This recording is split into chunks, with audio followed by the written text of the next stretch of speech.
Hello জনগণ, কেমন আছেন আপনারা সবাই? আজকে আমরা যাব হচ্ছে রমনা পার্ক বা রমনা উদ্যানে, যেটি ঢাকার রমনায় অবস্থিত। এবং এই পার্কেই প্রতি বছর পয়লা বৈশাখের অনুষ্ঠানটি হয়ে থাকে। তো চলেন দর্শক, যাওয়া যাক রমনা পার্কে।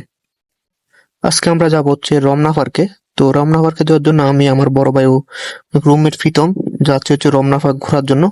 তো এখন আমরা হচ্ছে রমনার প্রবেশদ্বারে। তো চলেন যাওয়া যাক ভিতরে। আমরা হচ্ছে ঢাকার ঐতিহ্যবাহী রমনা পার্কে। তো এখন ঘুরে দেখা হচ্ছে আমাদের রমনা পার্কটা। চলুন যাওয়া যাক রমনা পার্কে।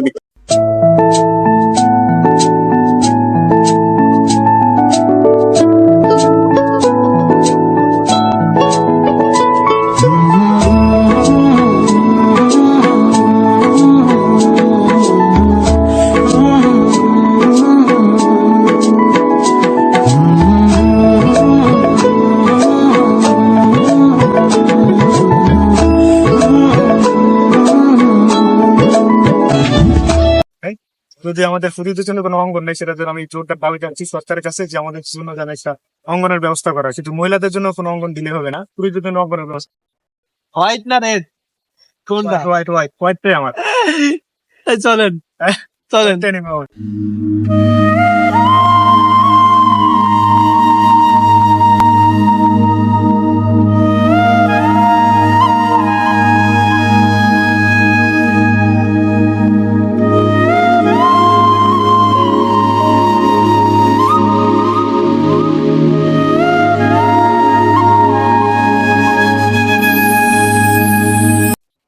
তো দুইজনই, রিফাত এবং রাকিব ভাই, মেয়ে দেখতে দেখতে ক্লান্ত হয়ে গিয়ে এখন জিম করতে আসলে, যে জিম করলে মেয়েরা ফুটবে, বডি বানানো লাগবে মেয়ে ফোটানোর জন্য। তো তাদের দেখা দেখি আমিও জিম করতে চলে আসলাম, যে দেখলাম আমি পারি কিনা।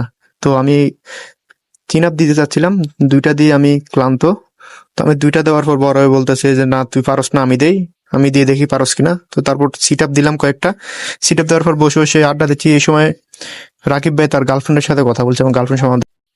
তো প্রিয় দর্শক, আজকের ব্লগটি এ পর্যন্তই। ভালো থাকবেন, সুস্থ থাকবেন, দেখা হবে নতুন কোনো ভিডিওতে। আল্লাহ হাফেজ।